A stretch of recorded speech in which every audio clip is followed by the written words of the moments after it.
눈이 멀었어? 벽지지. 작은 방에 곰팡이 핀 데가 있어. 그거 좀 덮으라고. 지금요? 제가 어떻게 벽지를... 뭐가 어렵다고 그래? 풀 발라서 붙이면 되는 거지. 어디 대단한 기술이 필요해? 어머님, 저는 벽지 바르는 법을 모르겠어요. 게다가 허리도 너무 아파서... 아니, 이런 간단한 일도 못해. 허리가 아프다고? 내가 할까? 내 허리가 너보다 안 아프겠어? 무슨 소리야? 날씨가 더워서 그래? 어머니께 그게 무슨 태도야? 이제 그만할래. 도대체 나를 뭘로 보는 거야? 나도 이제 60 넘은 지 오래야 힘들다고 30년 넘게 시키는 대로 다 했어. 밥하고 빨래하고 청소하고 시부모님 모시고 하녀처럼 살았다고. 근데 이제는 못하겠어. 이런 망종이 다 있나? 내가 얼마나 널 아껴줬는데. 아껴줬다고요? 언제요? 처음 이 집에 왔을 때부터 지금까지 단 한 번도 저를 사람으로 대우해 주신 적 없잖아요. 사연을 듣고 난 후 각자의 의견을 댓글로 남겨주시기 바랍니다. 사소한 댓글이라도 사연자분에게 큰 힘이 될 수 있습니다. 각색될 수 있고 사연자분의 입장에서 구성될 수 있습니다. 김순애 여사는 남편과 결혼한 지 30년이 넘었습니다.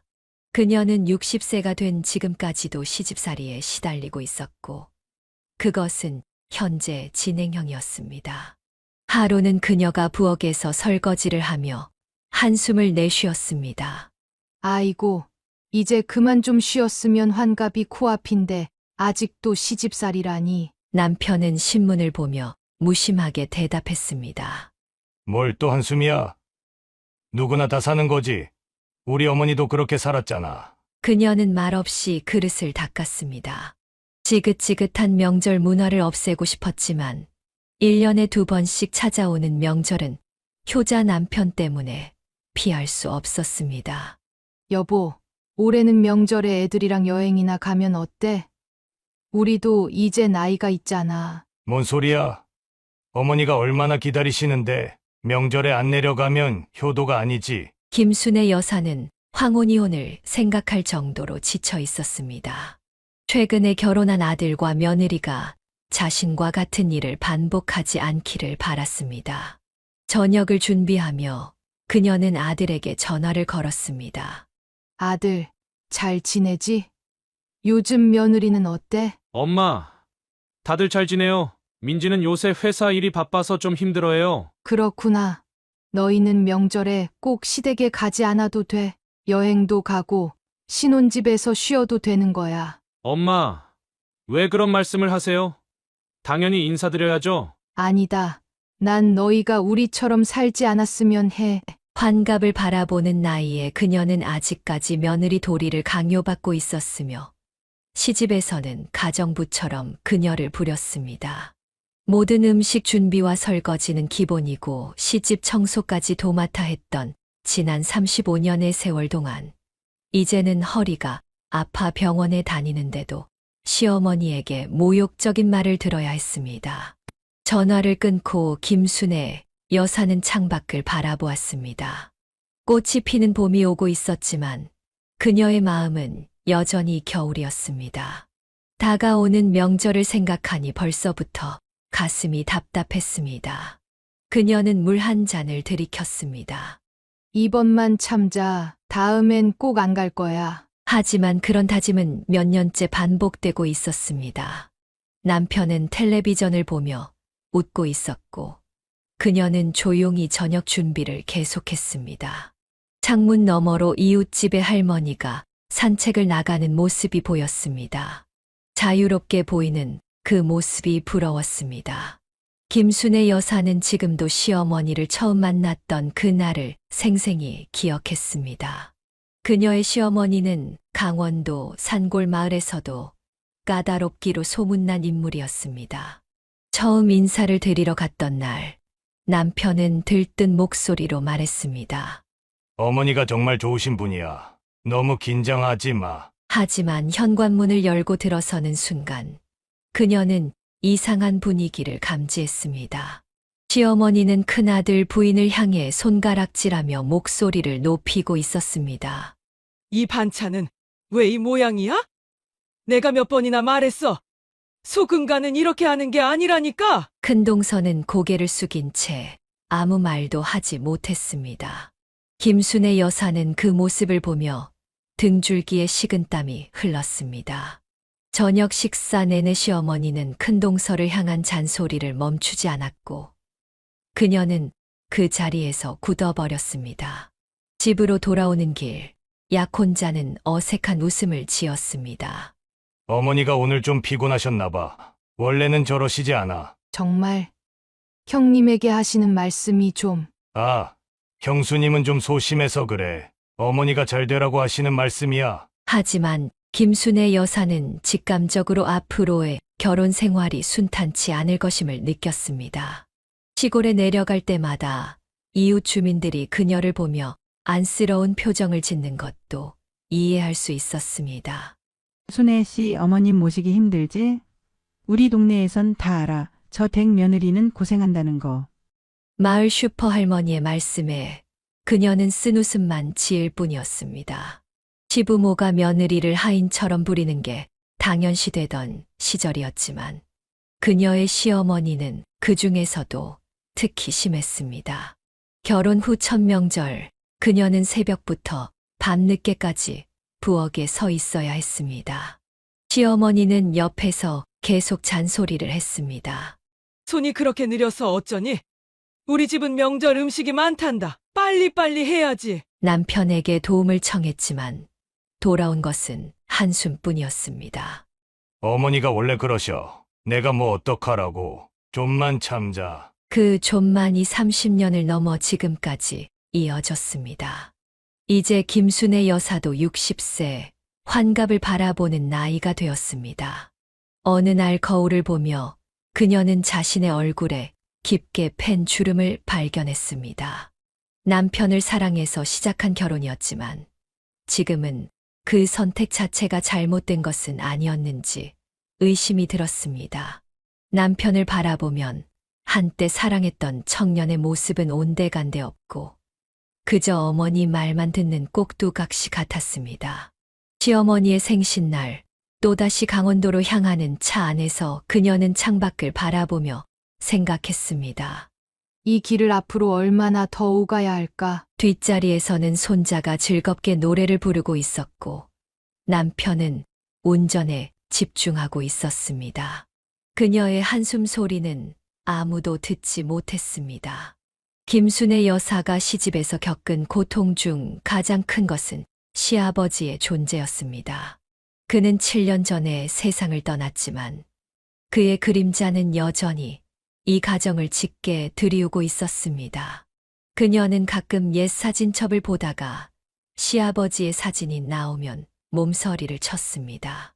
여보, 이 사진 좀 봐. 아버님 생전에 찍은 거네. 남편은 급히 달려와 사진을 보더니 눈시울을 붉혔습니다.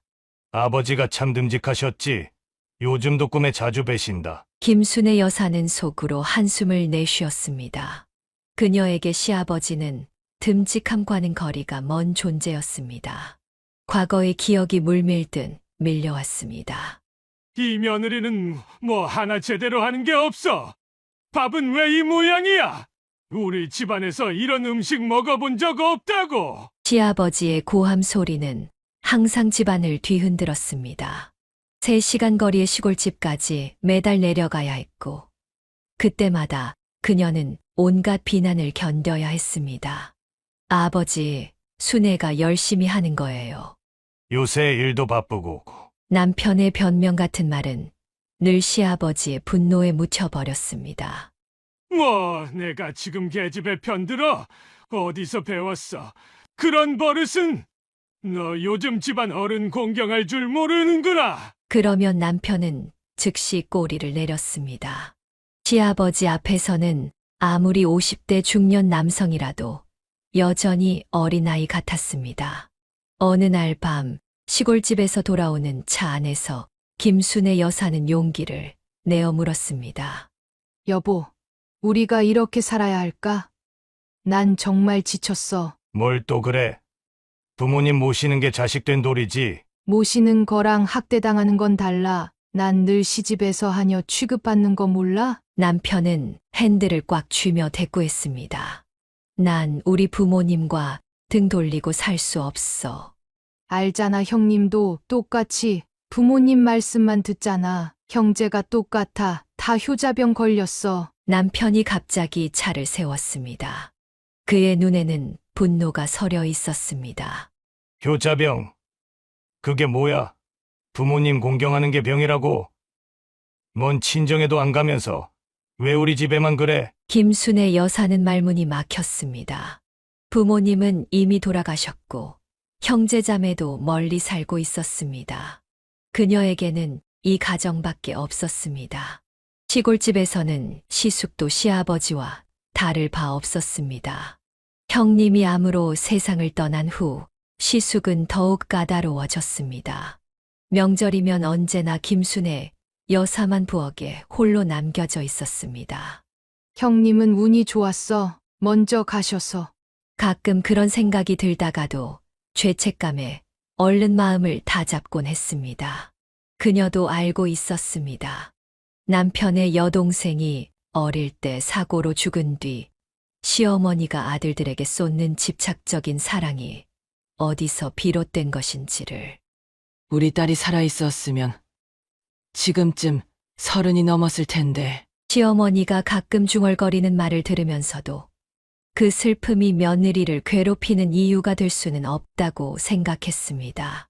더욱이 시어머니는 딸을 잃은 슬픔을 거의 표현하지 않았습니다. 저녁 식사 후 김순의 여사는 문득 남편에게 물었습니다. 여보, 여동생 이야기 좀 해줄래? 어떤 아이였어? 남편은 잠시 놀란 표정을 지었다가 천천히 말했습니다. 뭐, 그냥 활달했어. 웃음도 많고. 근데 갑자기 왜? 그냥 궁금해서. 시어머니는 거의 이야기하지 않으시잖아. 어머니는 그때 너무 힘드셨어. 지금도 아마 그 상처가 다 아물지 않으신 것 같아. 그녀는 고개를 끄덕였습니다. 어쩌면 시어머니의 냉정함과 까다로움은 그 상처에서 비롯된 것일지도 모른다는 생각이 들었습니다. 하지만 그렇다고 해서 자신이 겪는 모든 고통이 정당화될 순 없었습니다. 김순의 여사는 아직도 형님 정순 씨의 장례식 날을 생생히 기억하고 있었습니다. 비가 내리는 음산한 날씨 속에서 그녀의 관이 땅속으로 내려갈 때 형님의 고단했던 인생이 주마등처럼 스쳐 지나갔습니다. 김순의 여사는 그날 평소와 달리 화장실에 숨어 오열했습니다. 형님 미안해요. 내가 더 도와줬어야 했는데. 남편이 문을 두드렸습니다. 당신 괜찮아? 그녀는 눈물을 훔치며 화장실에서 나왔습니다. 초상집은 조문객들로 북적였지만 이상하게도 시어머니의 눈에는 눈물 한 방울 보이지 않았습니다. 정희 씨는 5년 전 갑작스럽게 심장마비 진단을 받았습니다. 시골 마을 사람들은 그것조차 시어머니 탓으로 돌렸습니다. 불쌍한 사람, 저 할망구 밑에서 살다가 심장이 버텨낼 리가 있나.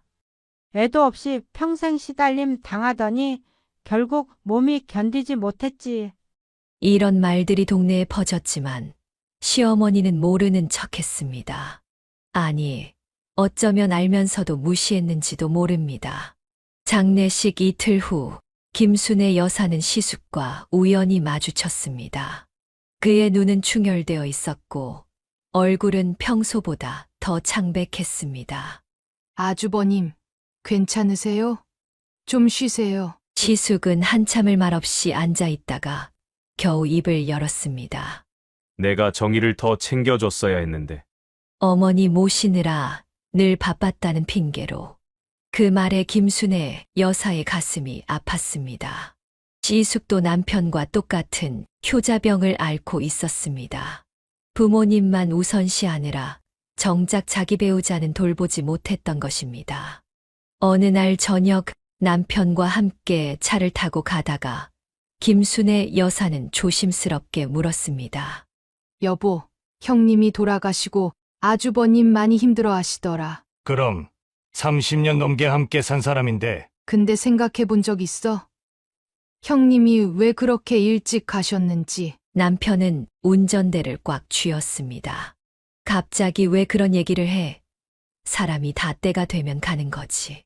동네 사람들은 시어머님 때문이라고 수군거려. 자식이 없다고 평생 구박받고. 헛소리 마.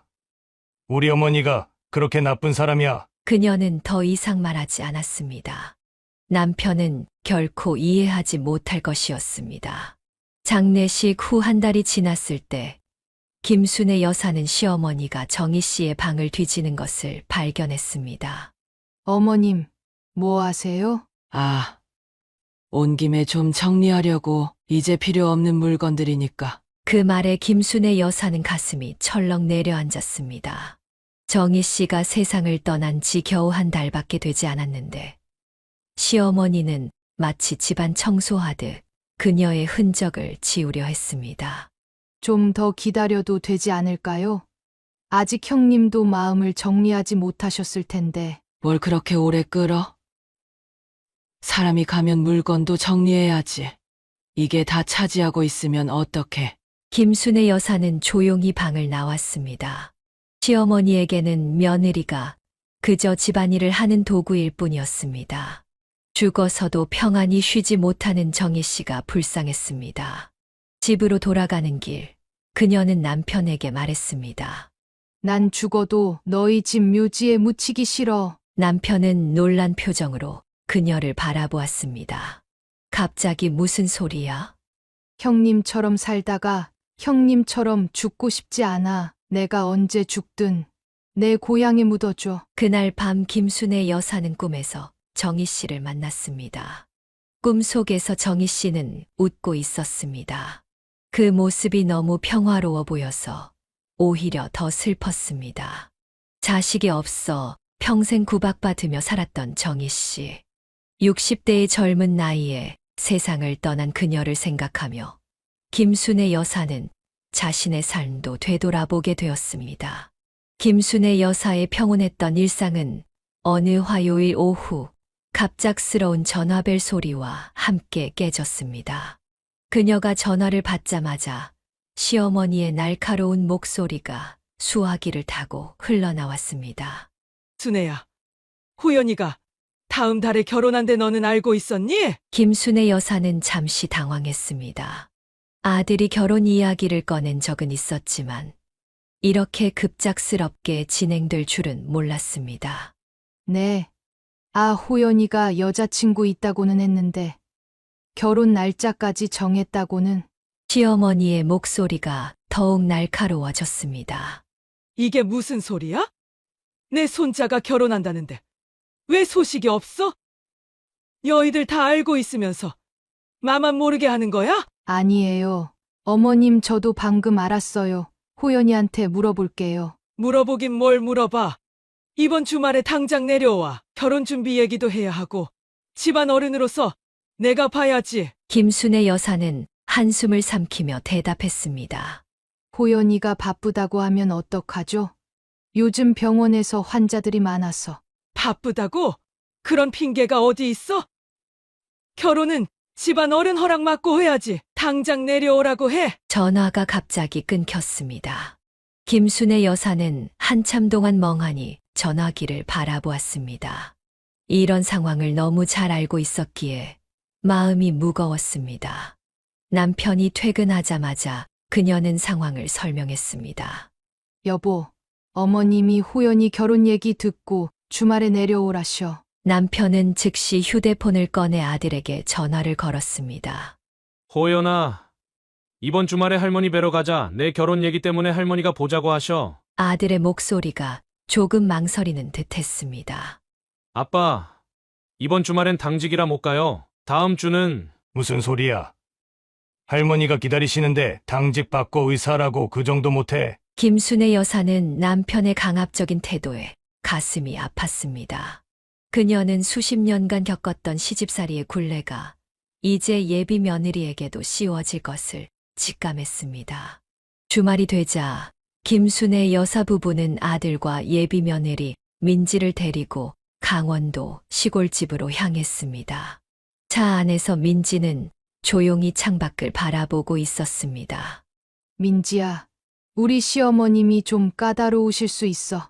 너무 마음 쓰지 마.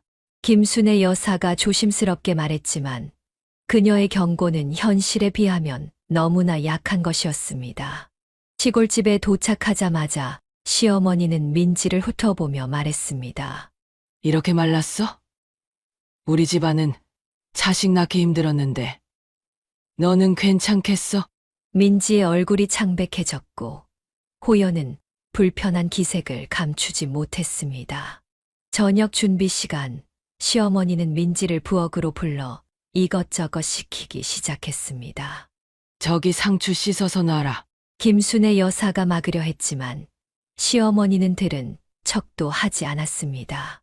앞으로 이 집 며느리 될 사람인데 미리 배워둬야지. 저녁 내내 민지는 부엌 일을 도맡아 했고 서울로 돌아오는 차 안에서 그녀는 완전히 지쳐 보였습니다. 호연이 조용히 말했습니다. 엄마, 다시는 저 집에 안 가요. 민지가 너무 힘들어해요. 김순애 여사는 아들의 손을 꼭 잡았습니다. 알아. 엄마도 내 마음 이해해. 민지가 결혼 안 한다고 해도 억울하지 않을 거야. 그러나 다행히도 호연은 자신의 아버지와 달랐습니다. 그는 약혼자를 보호하겠다는 의지가 강했고 시어머니의 압박에도 굴하지 않았습니다. 결국 호연과 민지는 결혼했습니다. 그리고 행복한 소식이 곧 찾아왔습니다. 민지가 임신한 것입니다. 이 소식은 시골에 내려가지 않아도 되는 완벽한 핑계가 되었습니다. 의사 선생님이 민지 상태가 불안정해서 장거리 이동은 삼가라고 하셨어요. 호연이 전화로 할머니께 전하자 시어머니는 불만을 터뜨렸지만 손주의 건강 앞에서는 어쩔 수 없었습니다. 그날 밤 김순애 여사는 조용히 웃었습니다. 적어도 민지는 자신처럼 30년을 시집살이하며 살지는 않을 것 같았습니다. 그녀의 아들은 다행히 자신의 남편과 달랐기 때문입니다. 추석이 일주일 앞으로 다가왔습니다. 김순애 여사는 벌써부터 속이 터질 것 같았습니다. 그녀는 주방에서 설거지를 하며 가끔씩 허리를 붙잡고 인상을 찌푸렸습니다. 몇 달 전부터 디스크 통증이 심해져 병원에 다니고 있었지만 명절이 다가올수록 스트레스로 증상이 더 악화되는 것 같았습니다. 저녁 식사 후 그녀는 용기를 내어 남편에게 말을 꺼냈습니다. 여보, 올해 추석에는 내가 좀 집에 있으면 안 될까? 허리가 너무 아파서. 남편은 신문을 보다가 고개를 번쩍 들었습니다. 뭐? 명절에 어떻게 안 내려간다고? 정신이 있는 거야? 없는 거야? 나 요즘 병원 다니잖아. 의사가 무리하지 말라고 했어. 남편은 신문을 탁 내려놓았습니다. 의사가 뭘 한다고? 허리가 아프면 더 움직여야 좋아지는 거야. 그리고 명절에 어머니 혼자 두면 어떡해? 형수님도 안 계신데.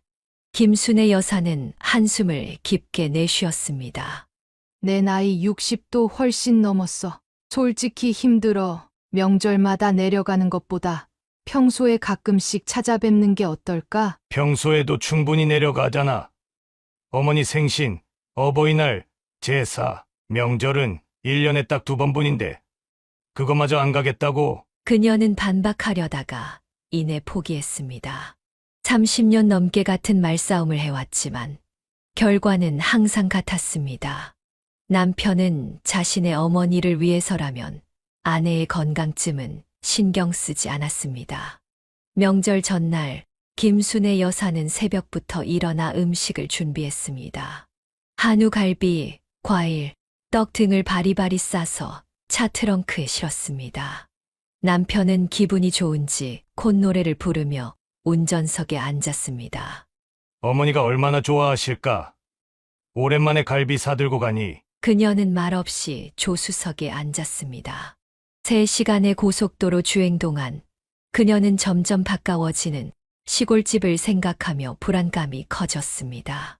마침내 도착했을 때 시골집 마당은 잡초가 무성했고 현관 앞에는 오래된 신발들이 어지럽게 놓여 있었습니다. 문을 열자마자 퀴퀴한 냄새가 코를 찔렀습니다. 어머님, 저희 왔어요. 남편이 크게 외쳤습니다. 거실에서는 시숙이 소파에 누워 텔레비전을 보고 있었고, 그는 고개만 살짝 돌려 인사했습니다. 왔어. 어머니는 부엌에 계셔. 김순의 여사가 부엌으로 향하자 시어머니는 기다렸다는 듯이 물었습니다. 보연이는 어째 안 보이네. 아, 민지가 임신 중이라 의사가 안정을 취하라고 해서요. 다음에 오겠다고 했어요. 시어머니의 눈이 가늘어졌습니다. 핑계가 많구나. 요즘 젊은 것들은 가문 어른 공경할 줄 모른대. 며느리 교육은 어떻게 시킨 거야? 김순의 여사는 입술을 깨물었습니다. 자신의 며느리를 자신의 손으로 보호하고 싶었습니다. 민지가 첫 임신이라 조심스러워요. 아이 건강이 걱정돼서. 내가 너 임신했을 때도 김장 150포기 담갔어. 요즘 애들은 너무 약해. 시어머니의 잔소리는 계속되었고 김순의 여사는 묵묵히 짐을 풀기 시작했습니다. 부엌은 설거지가 밀려있고 냉장고는 오래된 음식으로 가득했습니다. 마치 그녀가 올 것을 알고 일부러 정리하지 않은 것 같았습니다.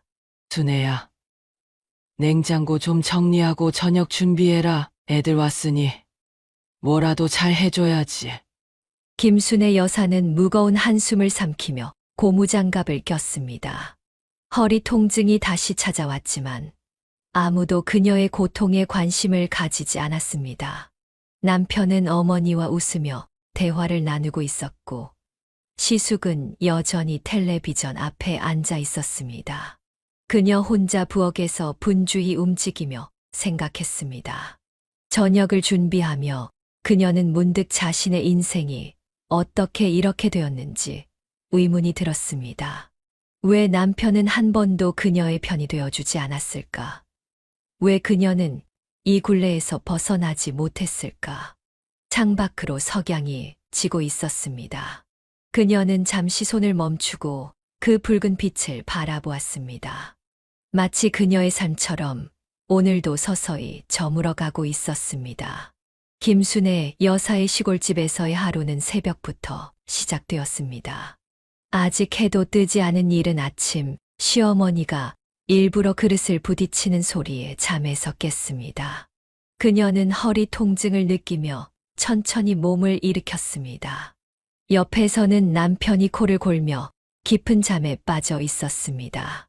부엌으로 나가자 시어머니가 기다렸다는 듯이 말했습니다. 아이고, 드디어 일어났네. 다 뜨겠다. 이 시간까지 자고. 시계는 겨우 새벽 5시 30분을 가리키고 있었습니다. 어머님, 일찍 일어나셨네요.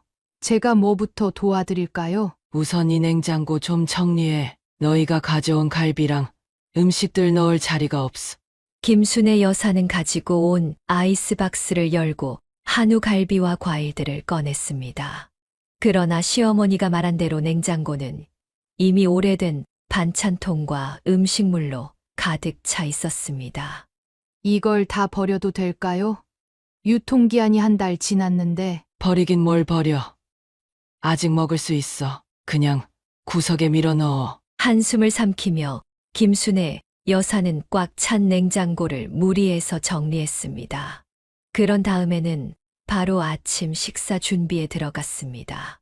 오늘 뭐 해먹을 거냐? 아범이 명절에 왔는데 뭐 특별한 것 좀 해줘. 어제 저녁에 갈비 해드렸잖아요. 아침은 가볍게 미역국에 밥 어떨까요? 뭐? 명절에 그게 뭐야? 전부쳐, 호박전, 김치전, 그리고 생선전도 부쳐. 김순의 여사는 말없이 냉장고에서 재료들을 꺼내기 시작했습니다. 손은 바쁘게 움직였지만 머릿속은 복잡했습니다. 왜 나는 이렇게 살고 있지? 내가 뭘 잘못했길래. 아침 식사를 마친 후 그릇을 치우는 동안 시어머니는 또 다른 일거리를 던졌습니다. 점심에는 갈비찜 좀 해라. 여기 아이스박스에서 꺼낸 한우로 김순애 여사가 설거지를 하는 동안 남편과 시숙은 거실에서 신문을 보며 담소를 나누고 있었습니다. 그녀는 허리 통증이 심해져 잠시 의자에 앉았습니다. 여보, 물 좀 가져다 줄래? 남편은 망설임 없이 대답했습니다. 저기 냉장고에 있잖아. 조금만 일어나면 되는데. 그 말에 시어머니가 끼어들었습니다. 아이고, 우리 아들 목마르댄다. 물 좀 떠다 줘라. 김순애 여사는 무거운 발걸음으로 냉장고에서 물을 꺼내 남편에게 건넸습니다. 시어머니의 눈에서는 이런 것도 못해주나라는 비난이 읽혔습니다. 점심 식사 준비도 그녀 혼자서 해야 했습니다. 갈비찜을 만들고 각종 나물을 무치고 찌개까지 끓였습니다. 손은 쉴 새 없이 바빴고 허리는 점점 더 아파왔습니다. 어머님, 잠시 앉아서 쉬어도 될까요? 허리가. 아이고, 그렇게 앉아만 있으면 일이 언제 끝나니? 나도 허리 아프다. 내 나이가 몇인데. 너보다 훨씬 많잖아. 시어머니의 말에 김순애 여사는 다시 일어나 요리를 계속했습니다. 점심 식사가 끝나고 설거지를 마치자 곧바로 저녁 준비에 들어가야 했습니다. 내일이 차례니까 오늘 미리 준비해둬야 해. 제사상에 올릴 나물 다듬어 놓고 전 부칠 준비도 해둬. 하루 종일 부엌에서 서 있던 김순애 여사는 저녁 식사 때 겨우 가족들과 함께 앉을 수 있었습니다. 그녀가 정성껏 차린 밥상이었지만 시어머니는 만족스럽지 않은 듯 했습니다. 이 반찬은 뭐야? 맛이 싱겁네. 소금도 제대로 못 넣어? 죄송해요. 남편이 요새 혈압이 있어서 싱겁게 했어요. 아이고, 그럼 따로 해주던가. 명절에 이게 뭐야? 김순애 여사는 목구멍에 뜨거운 것이 올라오는 것을 느꼈습니다. 60세의 나이에 이런 대접을 받아야 하는 현실이 너무 서글펐습니다. 여보, 반찬 맛있는데 평소보다 더 잘했네. 드디어 남편이 그녀의 편을 들어주는가 싶었지만 시어머니의 한마디에 모든 것이 물거품이 되었습니다. 그래? 내 입맛이 까다로운가 보다. 근데 순애야, 너 요새 살 빠진 것 같다. 그러니까 아범 밥상도 제대로 못 차리지. 남편은 어머니의 말에 더 이상 반박하지 않았고 김순애 여사는 고개를 숙였습니다. 저녁 식사 후에도 그녀는 홀로 설거지를 해야 했습니다.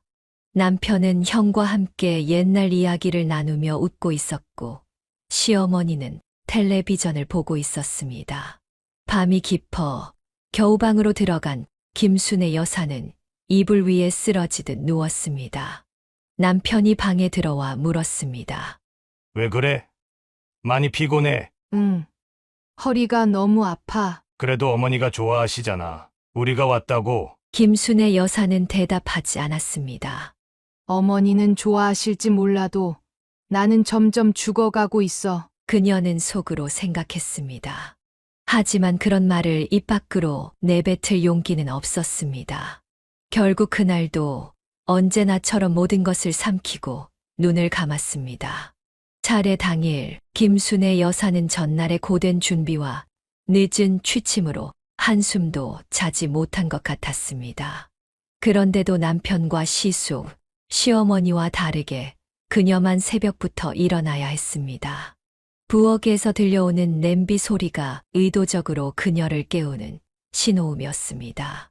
이게 무슨 소린가? 그녀가 부엌에 들어서자 시어머니는 이미 서류를 펼쳐놓고 무언가를 검토하고 있었습니다. 드디어 일어났네. 여기 봐. 이게 우리 집안 전통 진설도야. 이대로 차례상 차려야 해. 김순애 여사는 눈을 비비며 종이를 살펴보았습니다. 복잡하게 그려진 차례상 배치도였습니다. 어머님, 작년에도 제가 차렸잖아요. 뭐? 작년에 내가 차린 거 보고 우리 선조님들이 얼마나 실망하셨겠어. 올해는 제대로 좀 해. 허리를 펴기도 힘든 상태로 그녀는 차례 음식을 준비했습니다. 작년과 똑같이 차렸는데도 시어머니는 끊임없이 잔소리를 했습니다. 과일은 저렇게 놓는 게 아니야.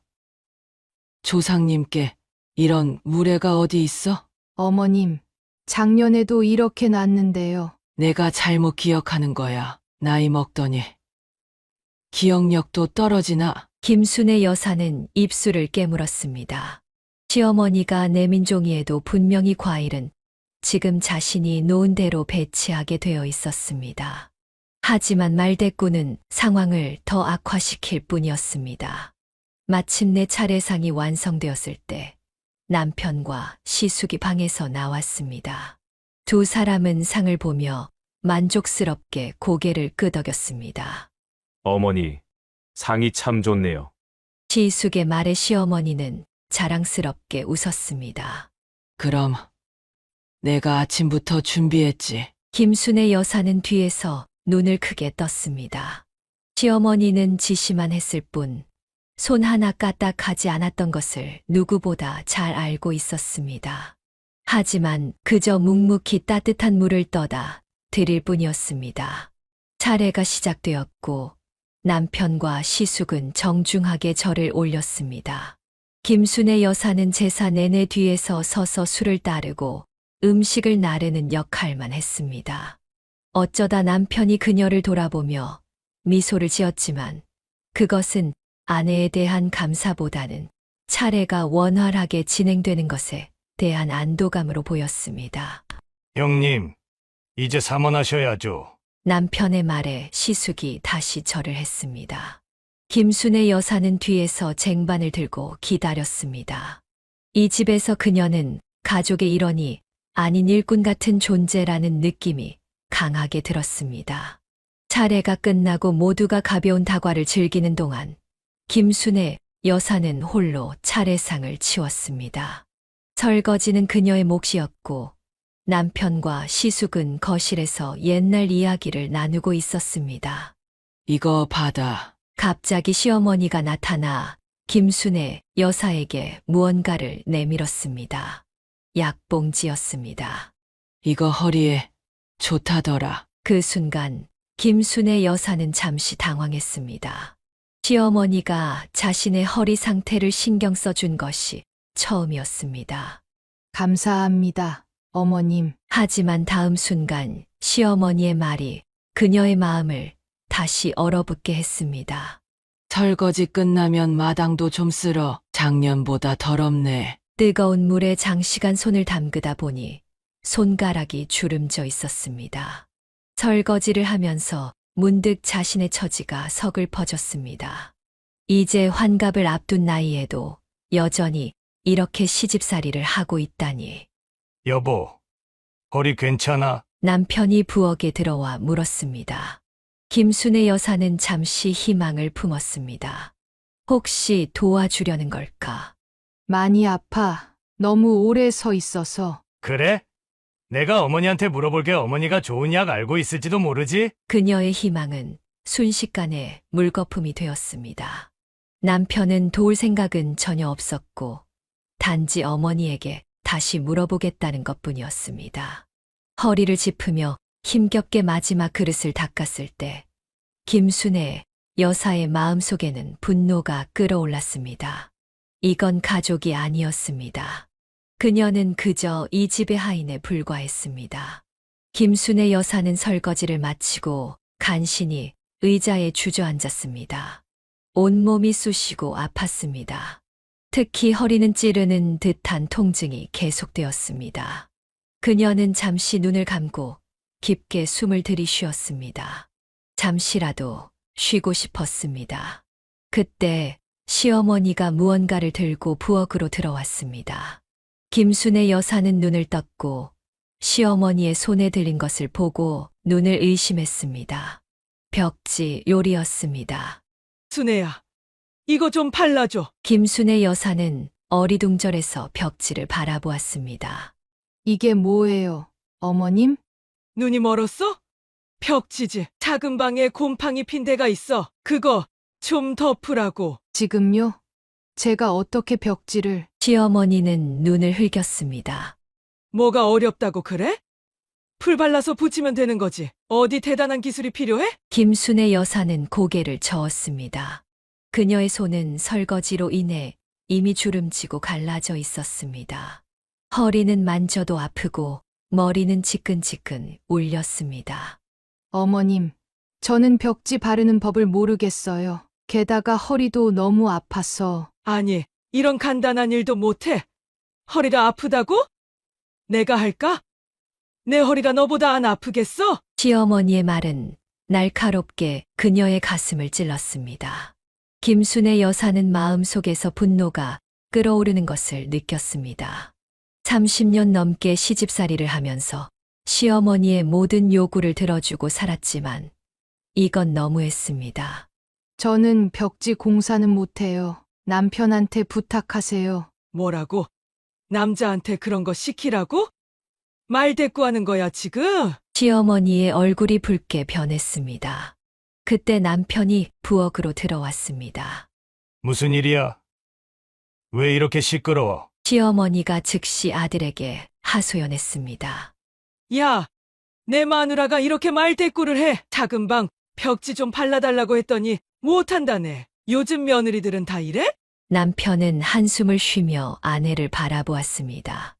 여보, 어머니 말씀 좀 들어드려. 얼마나 어려운 일이라고. 김순애 여사는 믿을 수 없다는 표정으로 남편을 바라보았습니다.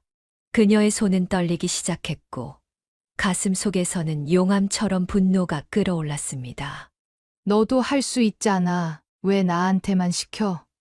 나 허리 아프다고 몇 번이나 말했어. 남편은 당황한 표정을 지었습니다. 아내가 이렇게 강하게 반발한 적이 거의 없었기 때문입니다. 무슨 소리야? 날씨가 더워서 그래? 어머니께 그게 무슨 태도야? 김순애 여사는 더 이상 참을 수 없었습니다. 그녀는 벌떡 일어나 벽지 롤을 바닥에 던졌습니다. 벽지가 바닥을 굴러 시어머니의 발 앞에 멈췄습니다. 이제 그만할래. 도대체 나를 뭘로 보는 거야?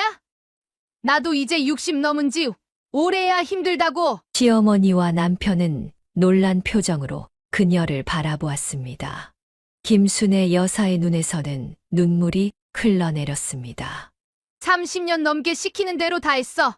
밥하고 빨래하고 청소하고 시부모님 모시고 하녀처럼 살았다고. 근데 이제는 못하겠어. 시어머니가 입을 열었습니다. 이런 망종이 다 있나? 내가 얼마나 널 아껴줬는데? 아껴줬다고요? 언제요?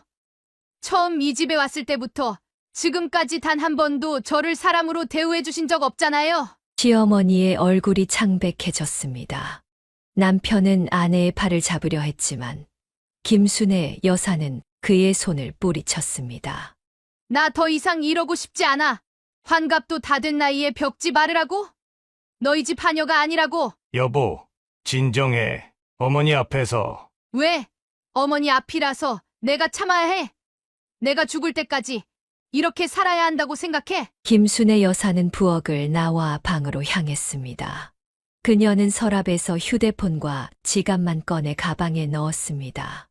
남편이 당황해서 따라왔습니다. 뭐 하는 거야? 어디 가려고? 집에 갈 거야. 더 이상 못 견디겠어. 갑자기 왜 이래? 명절인데 어떻게 가? 그녀의 눈에서는 결연한 빛이 번쩍였습니다. 이제 명절에 안 내려올 거야. 당신은 오든 말든 알아서 해. 시어머니가 방문 앞에 나타났습니다. 뭐, 감히 내가. 이게 무슨 폐륜이야? 김순애 여사는 시어머니를 똑바로 바라보았습니다. 폐륜이요? 며느리가 시어머니 노예인가요? 저도 사람이에요. 이제 그만하고 싶어요. 그녀는 가방을 들고 현관으로 향했습니다. 남편이 당황해서 그녀의 팔을 잡았습니다. 여보, 제발. 어머니께 사과해. 나중에 후회할 일 만들지 마. 김순애 여사는 고개를 저었습니다. 후회. 내가 후회하는 건 진작 이러지 않은 거야. 나도 이제 나만의 삶을 살고 싶어. 그녀는 남편의 손을 뿌리치고 현관문을 열었습니다. 뒤에서 시어머니의 고함 소리가 들렸지만 그녀는 돌아보지 않았습니다. 마당을 지나 대문을 나서는 순간 이상하게도 가벼운 느낌이 들었습니다. 마치 30년간의 무거운 짐을 내려놓은 것 같았습니다. 김순애 여사는 터미널에서 3시간을 기다린 끝에 서울행 버스를 탈 수 있었습니다.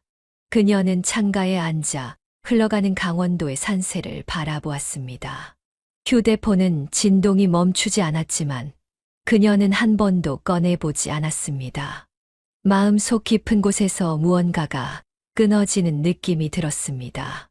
집에 도착하자 그녀는 모든 통화를 차단했습니다. 시어머니의 전화가 끊임없이 왔지만 그녀는 한 번만 받았을 뿐입니다. 내가 어떻게 이럴 수 있어? 당장 내려와서 사과해. 죄송합니다만 저는 이제 그만두겠습니다. 더 이상의 전화는 받지 않을 거예요. 그녀는 시어머니의 분노에 찬 목소리를 끊어버렸고 이후 모든 연락을 차단했습니다. 남편은 하루 더 시골에 머물다 돌아왔습니다. 그의 표정은 지쳐 있었고 분노가 서려 있었습니다. 도대체 무슨 생각이야? 어머니가 얼마나 상처받으셨는지 알아? 난 30년 동안 상처받았어. 이제 그만하려고. 남편의 얼굴이 붉게 변했습니다. 이게 다 뭐야? 이혼이라도 하겠다는 거야. 김순애 여사는 잠시 침묵했다가 조용히 대답했습니다. 그래. 너희 집 식모 노릇 안 할 거라면 이혼해도 상관없어. 그 말에 남편은 크게 놀랐습니다. 그는 아내가 이렇게까지 결심할 줄은 몰랐던 것 같았습니다. 그러더니 갑자기 풀이 죽어 소파에 주저앉았습니다.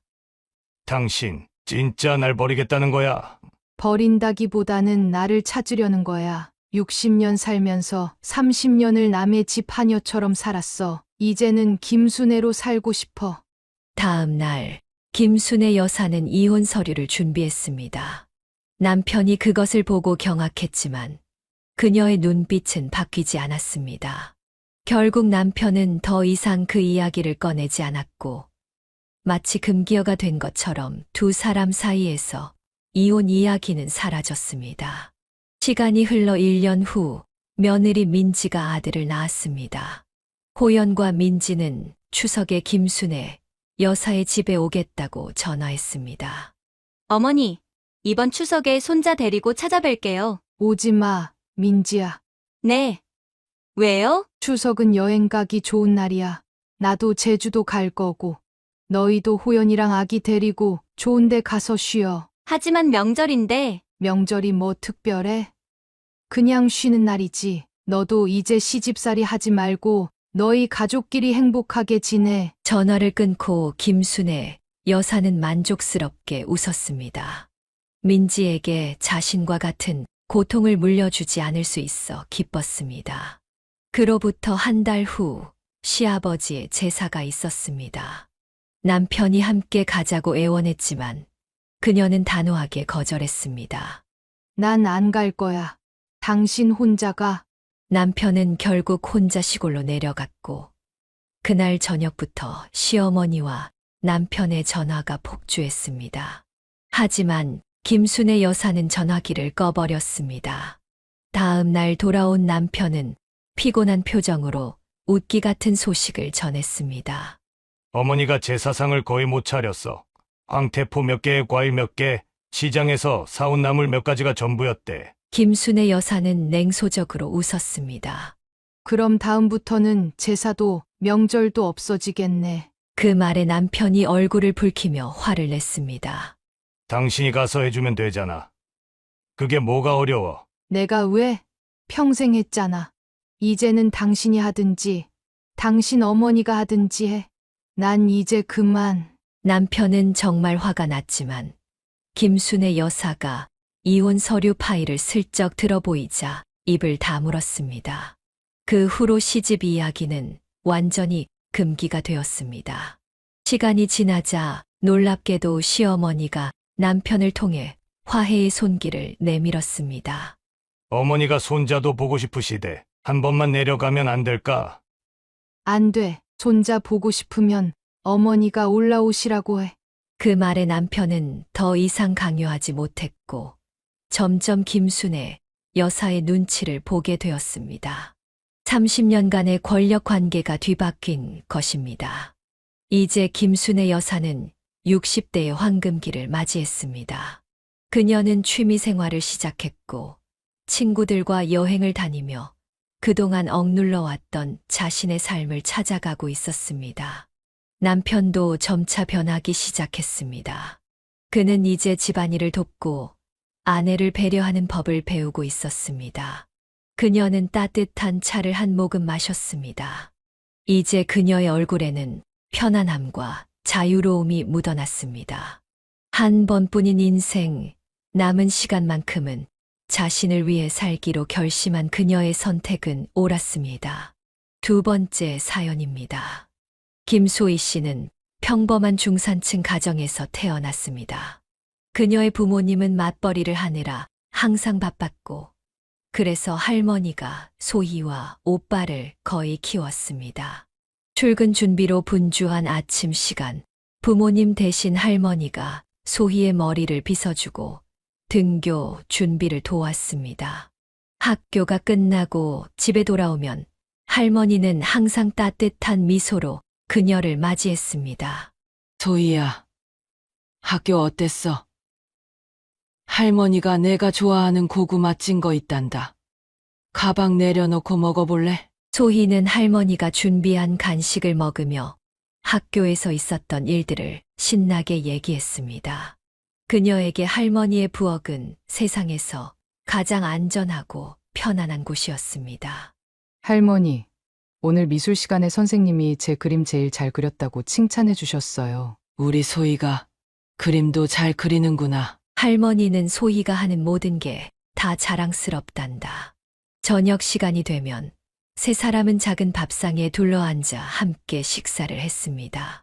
할머니는 소희와 오빠가 좋아하는 반찬을 항상 하나씩 준비했고, 두 손주의 밥그릇에 반찬을 골고루 얹어 주었습니다.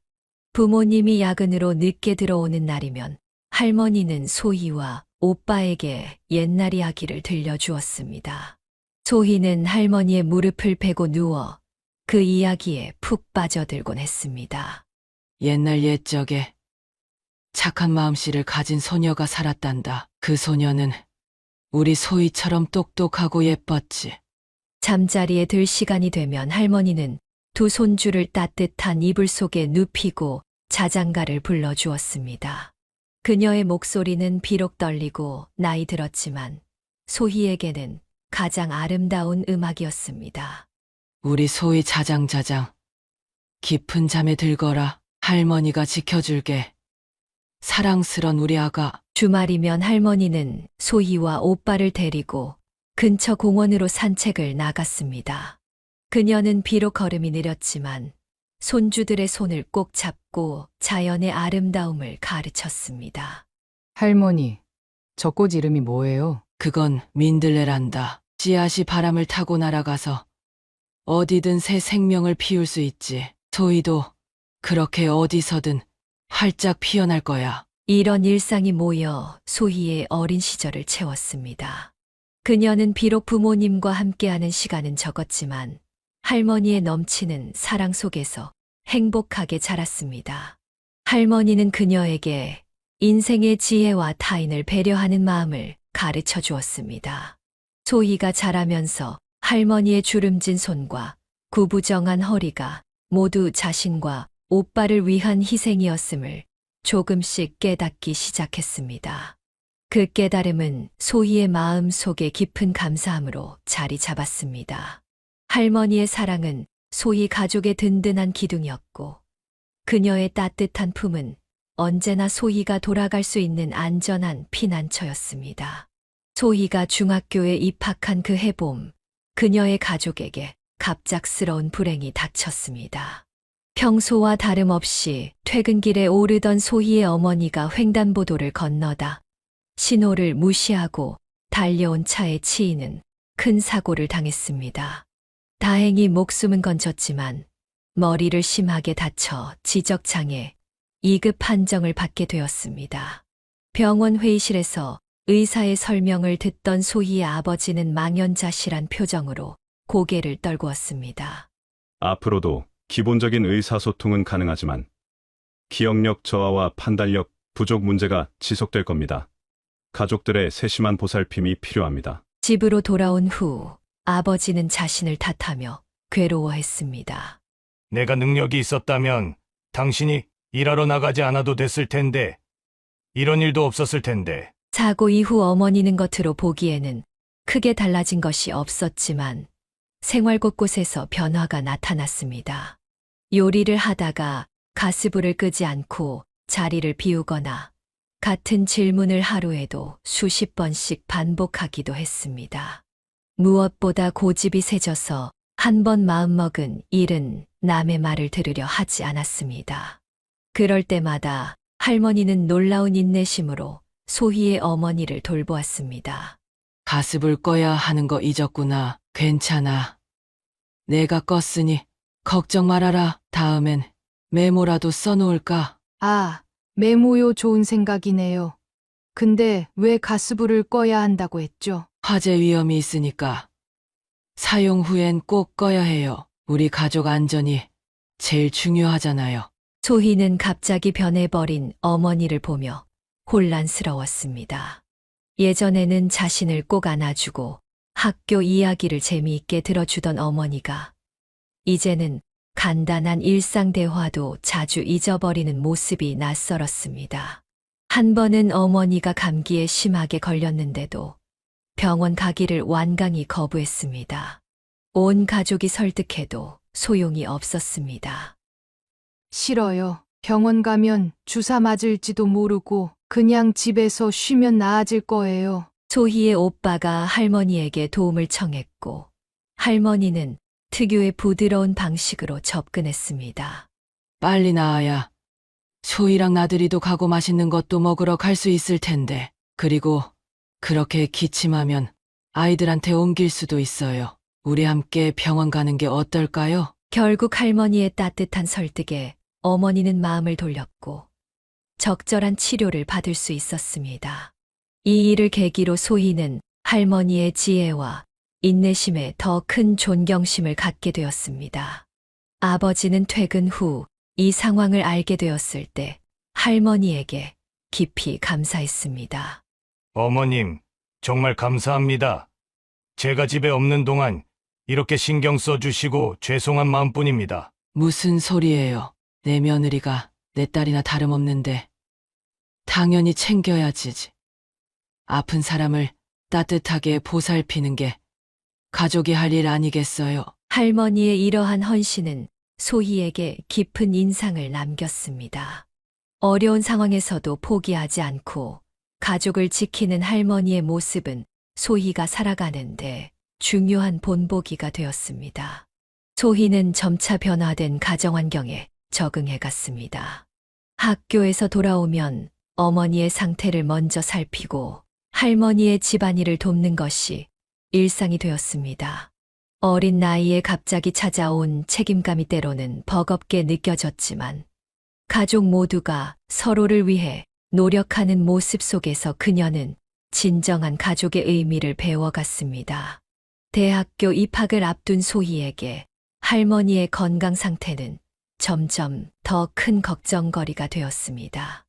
어느새 80대 중반에 접어든 할머니는 예전보다 기력이 크게 떨어져 있었습니다. 그녀는 자주 숨이 차고 관절통으로 고생했지만 여전히 소희의 가족을 위해 헌신적으로 살았습니다. 어느 가을 저녁 할머니는 소희와 오빠를 불러 진지한 대화를 나누었습니다. 이제 나도 언제 떠날지 모르니 한 가지 부탁이 있구나. 너희 엄마는 표현을 잘 못할 뿐이지 마음은 참 착한 사람이란다. 내가 없어도 둘이서 엄마를 잘 돌봐주려. 소희와 오빠는 할머니의 손을 꼭 잡고 진심으로 약속했습니다. 그 순간 소희는 할머니의 손등에 드러난 푸른 핏줄과 깊은 주름을 보며 시간의 흐름을 실감했습니다. 소희가 22살이 되던 겨울, 가족들에게 평화로운 이별이 찾아왔습니다. 할머니는 평소와 다름없이 저녁 식사 후 조금 피곤하다며 일찍 잠자리에 들었고 다음 날 아침 소희가 깨우러 갔을 때 조용히 세상을 떠난 상태였습니다. 마치 잠든 것처럼 평온한 표정이었지만 더 이상 깨어나지 않는 할머니를 보며 소희는 무너지는 마음을 겨우 붙잡았습니다. 장례식 내내 가족들은 할머니의 사진 앞에서 각자의 방식으로 슬픔을 표현했습니다. 특히 소희의 어머니는 할머니의 영정사진을 끌어안고 오열했습니다. 어머니 없이 어떻게 살아요? 저도 같이 가고 싶어요. 소희는 어머니를 부축하며 위로했지만 할머니를 딸처럼 사랑했던 어머니의 상실감은 누구보다 컸습니다. 어머니는 몇 주 동안 할머니의 사진을 품에 안고 자며 슬픔을 달랬습니다. 세월은 흘러 소희는 대학을 졸업하고 식자재 수입 회사에 취직했습니다. 전공을 살려 외국 식품 바이어로 일하는 그녀는 활발한 성격과 언어 능력을 인정받아 회사에서 빠르게 자리를 잡았습니다. 한편 경찰로 일하던 오빠는 30살에 같은 경찰서에서 일하던 세원이라는 여성과 결혼했습니다. 새언니 세원은 처음부터 소희 가족에게 깊은 인상을 남겼습니다. 그녀는 소박하지만 따뜻한 성격으로 특히 소희의 어머니에게 세심한 관심을 보였습니다. 새언니가 직접 만든 요리는 어머니의 특별한 기쁨이 되었습니다. 한 번은 새언니가 갑자기 집에 방문했을 때 소희는 놀라움을 금치 못했습니다. 언니, 오늘 무슨 일 있어요? 어머님이 제가 만든 떡볶이가 먹고 싶다고 하셔서요. 아버님께서 말씀해 주셔서 재료 사들고 왔어요. 소희는 감동했습니다. 새언니는 단순히 시부모님께 잘 보이기 위한 것이 아니라 진심으로 소희의 어머니를 가족으로 받아들이고 있었습니다. 소희의 어머니는 새언니가 만든 떡볶이를 행복한 표정으로 먹으며 연신 칭찬했습니다. 세원이가 만든 떡볶이는 정말 특별해. 이 맛을 어디서도 못 찾겠어. 소희는 오빠가 정말 좋은 사람을 만났다고 생각했습니다. 새언니는 어머니의 상태를 이해하고 대화할 때도 항상 인내심을 갖고 천천히 설명했으며 때로는 아이처럼 구는 어머니를 전혀 귀찮아하지 않았습니다. 가끔씩 소희는 할머니가 이 모습을 볼 수 있다면 얼마나 기뻐하실까 생각했습니다. 할머니가 평생 바라던 것처럼 가족들은 서로를 아끼고 보듬으며 살아가고 있었습니다.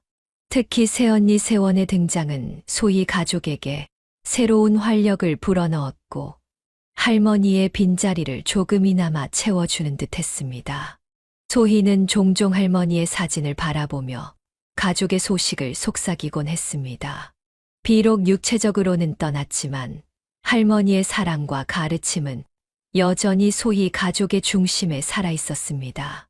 소희 가족이 새언니의 등장으로 한층 더 화목해지던 그때 예상치 못한 사고 소식이 전해졌습니다. 어느 늦은 밤 소희의 핸드폰이 요란하게 울렸습니다. 발신자는 새언니였고 그녀의 목소리는 떨리고 있었습니다.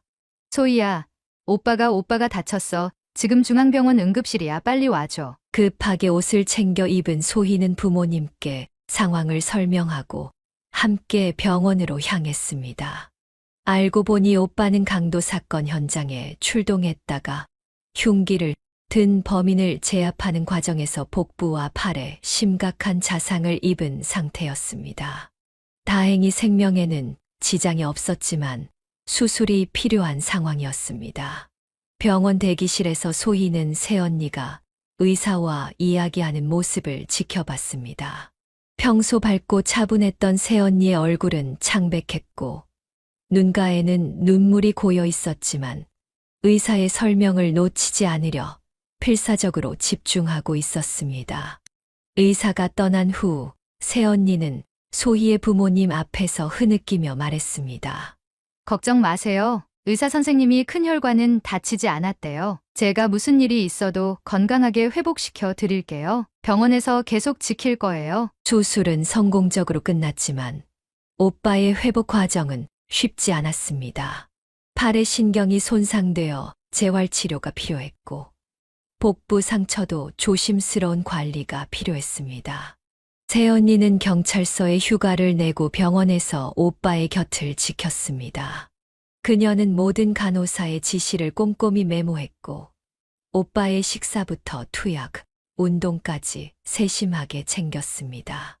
병상에 누워있던 오빠는 그런 새언니를 바라보며 미안함과 고마움을 표현했습니다. 당신 덕분에 하루하루 나아지는 것 같아. 빨리 회복해서 직장에 복귀할게. 가장으로서 이렇게 누워만 있으니 미안해. 소희는 병실을 드나들며 새언니의 헌신적인 모습을 지켜봤습니다. 때로는 새언니가 잠시 쉴 수 있도록 대신 오빠를 간호하기도 했고, 집에서 따뜻한 음식을 준비해 병원으로 가져가기도 했습니다. 그런 과정에서 소희는 새언니가 단순히 좋은 아내를 넘어 진정한 가족의 일원이 되었음을 실감했습니다. 한 번은 새언니가 잠시 자리를 비운 사이 오빠가 소희에게 마음을 털어놓았습니다. 세원이가 내 옆에 없었다면 이렇게 빨리 회복하지 못했을 거야. 매일 밤 내가 잠든 줄 알고 울면서 기도하더라. 나 정말 복받은 사람이지? 소희도 깊이 공감했습니다. 새언니는 위기 상황에서 더욱 빛나는 사람이었습니다. 약 4개월 후 오빠는 병원을 떠나 집에서 요양을 시작했고 점차 일상으로 복귀할 수 있었습니다. 처음에는 가벼운 사무 업무부터 시작했지만 재활치료의 효과와 새언니의 정성 덕분에 6개월 만에 현장 근무도 가능해졌습니다. 오빠가 완전히 회복한 후 소희 가족은 모두 모여 작은 축하 자리를 마련했습니다. 소희의 아버지는 새언니에게 특별히 감사의 마음을 전했습니다. 세원이 덕분에 우리 아들이 건강하게 돌아왔구나. 진심으로 고맙다. 새언니는 수줍게 웃으며 고개를 저었습니다. 당연한 일을 했을 뿐이에요. 저도 이 가족의 일원인걸요. 소희는 그날 저녁 새언니가 자신의 가족에게 얼마나 소중한 존재인지 다시 한번 깨달았습니다. 할머니가 떠난 빈자리를 채우는 새로운 보물이 생긴 것 같았습니다. 비록 또 다른 시련이 찾아왔지만 그 과정에서 가족의 유대는 더욱 단단해졌고 특히 새언니와의 관계는 시련을 통해 더욱 깊어졌습니다. 그날 밤 소희는 문득 할머니가 자신들을 지켜보고 있다는 느낌이 들었습니다. 할머니가 그토록 소중히 여겼던 가족의 의미를 새언니를 통해 다시 한번 배우게 된 것 같았습니다. 소희가 30을 앞둔 어느 봄날 그녀의 인생에 중요한 변화가 찾아왔습니다. 회사 동료의 소개로 알게 된 민호와 결혼을 하게 된 것입니다. 처음 만남에서 조용하고 따뜻한 미소를 지닌 민호는 소희에게 깊은 인상을 남겼고 1년간의 연애 끝에 그들은 평생을 함께하기로 약속했습니다. 민호는 도시 곳곳에 정원과 공원을 가꾸는 조경회사에서 일하는 전문 정원사였습니다. 그의 손길이 닿는 곳마다 아름다운 꽃과 나무들이 생기를 되찾는 것처럼 소희의 가족에게도 그는 새로운 활력을 불어넣었습니다. 결혼 후 소희와 민호는 집에서 그리 멀지 않은 아파트의 보금자리를 마련했습니다. 주말이면 거의 빠짐없이 소희의 부모님 댁을 방문했는데 민호는 항상 계절 과일이나 어머니가 좋아하는 간식거리를 사 들고 갔습니다. 그는 소희의 어머니 상태를 이해하고 늘 특별한 관심을 보였습니다. 한 번은 소희의 어머니가 민호에게 유독 애착을 보이며 말했습니다. 우리 사위랑 있으면 마음이 편안해. 내일 바로 가지 말고 하루 더 있다 가면 안 될까? 소희의 아버지가 당황하며 말렸습니다. 여보, 그렇게 부담스럽게 하면 어떻게 일하는 사람인데 주말에 쉬어야지. 하지만 민호는 오히려 기꺼이 응했습니다. 괜찮아요. 어머님 내일 회사에 전화해서 휴가 내고 하루 더 있을게요. 어머님이랑 같이 근처 공원도 구경하고 싶었어요. 그 말에 소희의 어머니는 아이처럼 기뻐했고 소희는 남편의 배려에 다시 한번 감동했습니다. 민호는 요리에 관심이 많았는데 소희의 어머니가 만든 음식은 어떤 것이라도 맛있게 먹어주었습니다. 한 번은 어머니가 아침 일찍 일어나 된장찌개를 끓였는데 맛이 짜고 재료도 어울리지 않게 들어가 있었습니다. 소희와 아버지는 어쩔 수 없이 조금씩 먹는 척했지만 민호는 정말로 맛있게 먹었습니다. 어머님, 이 된장찌개 정말 구수하고 맛있네요. 아침부터 이런 걸 먹으니 하루 종일 힘이 날 것 같아요. 어머니는 그 말을 듣고 얼굴 가득 미소를 지었습니다. 다들 맛없다고 하는데 역시 우리 사위가 제일 착한 애 앞으로 자주 끓여줄게. 집으로 돌아오는 길에 소희가 물었습니다. 정말 맛있었어? 솔직히 좀 이상했잖아. 민호는 진지하게 대답했습니다. 맛의 문제가 아니야. 어머님이 우리를 위해 정성껏 준비하신 거잖아. 그 마음이 느껴져서 정말 맛있게 느껴졌어. 그런 민호의 마음씨는 소희와의 관계에서도 드러났습니다. 그는 퇴근 후 항상 소희의 하루를 물어봐 주었고, 소희가 피곤해 보이는 날에는 집안일을 자진해서 도맡아 했습니다. 오늘 회사에서 힘든 일 없었어. 피곤해 보이는데 저녁은 내가 준비할게. 넌 그냥 쉬어. 소희가 가끔 야근을 하고 늦게 들어오는 날이면 민호는 따뜻한 차와 간단한 야식을 준비해 맞이했습니다. 때로는 소희가 좋아하는 꽃으로 작은 꽃병을 채워놓기도 했습니다. 시간이 흐를수록 소희는 민호의 작은 배려와 꾸준한 노력이 얼마나 특별한 것인지 깨달았습니다. 그는 말보다 행동으로 사랑을 표현하는 사람이었고, 소희의 가족을 자신의 가족처럼 소중히 여겼습니다.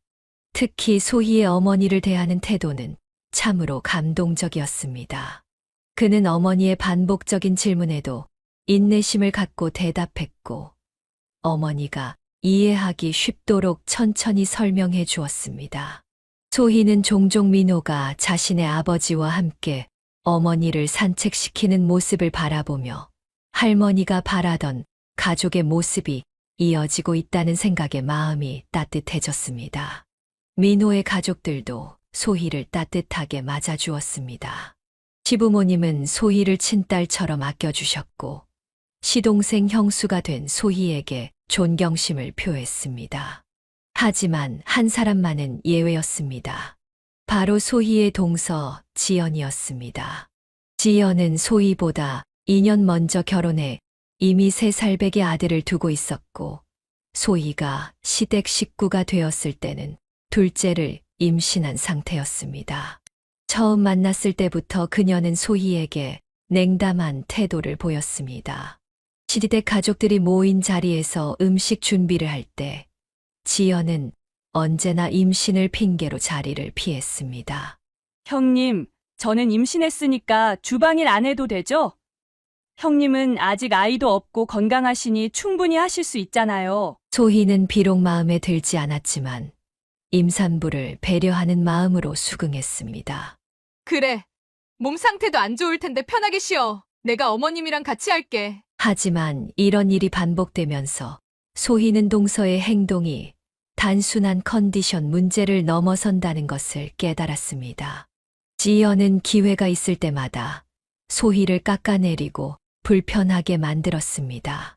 한 번은 모두가 모인 저녁 식사 자리에서 지연이 갑자기 불평을 늘어놓기 시작했습니다. 왜 오늘 저녁에 생선만 있는 거예요? 임산부는 단백질이 필요한데 소고기가 있었으면 좋았을 텐데. 시어머니가 당황하며 대답했습니다. 지연이가 평소에 생선도 잘 먹어서 오랜만에 준비했는데. 지연은 불만스러운 표정으로 소희를 힐끗 쳐다보았습니다. 이런 건 미리 물어봐 주셔야 하는 거 아닌가요?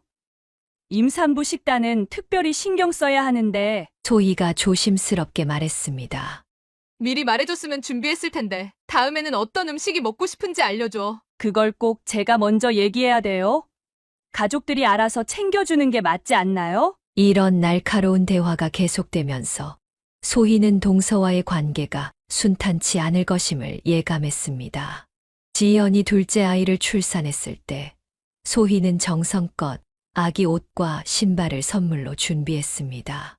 좋은 관계를 유지하고 싶다는 마음에서 꽤 고가의 브랜드 제품을 골랐지만 지연의 반응은 냉담했습니다.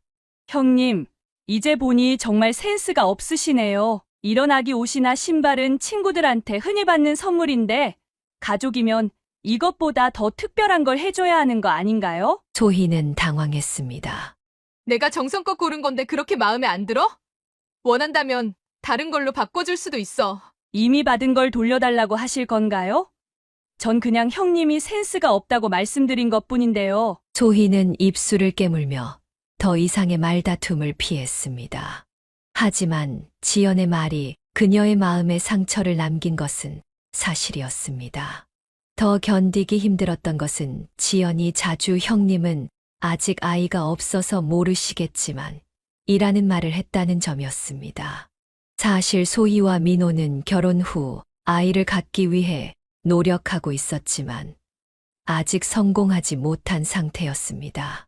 지연의 말은 의도적이든 아니든 소희의 아픈 곳을 건드렸습니다. 한 번은 소희가 용기를 내어 동서와 단둘이 대화할 기회를 만들었습니다. 혹시 내가 뭐 잘못한 게 있니? 같은 며느리로서 서로 의지하고 친하게 지냈으면 좋겠는데 내가 자꾸 날 멀리하는 것 같아서. 지연은 무표정한 얼굴로 대답했습니다. 전 형님한테 불만 없는데요. 그리고 제가 언제 형님을 멀리했다고 그러세요? 툭하면 내가 아이가 없어서 모른다는 식으로 말하고 내가 하는 것마다 시비를 거는 것 같아서 그래. 전 그냥 제 말투가 그런 거예요. 특별한 의미 없이 한 말인데 형님이 민감하게 받아들이시는 거죠. 결국 그날의 대화는 아무런 진전 없이 끝나고 말았습니다.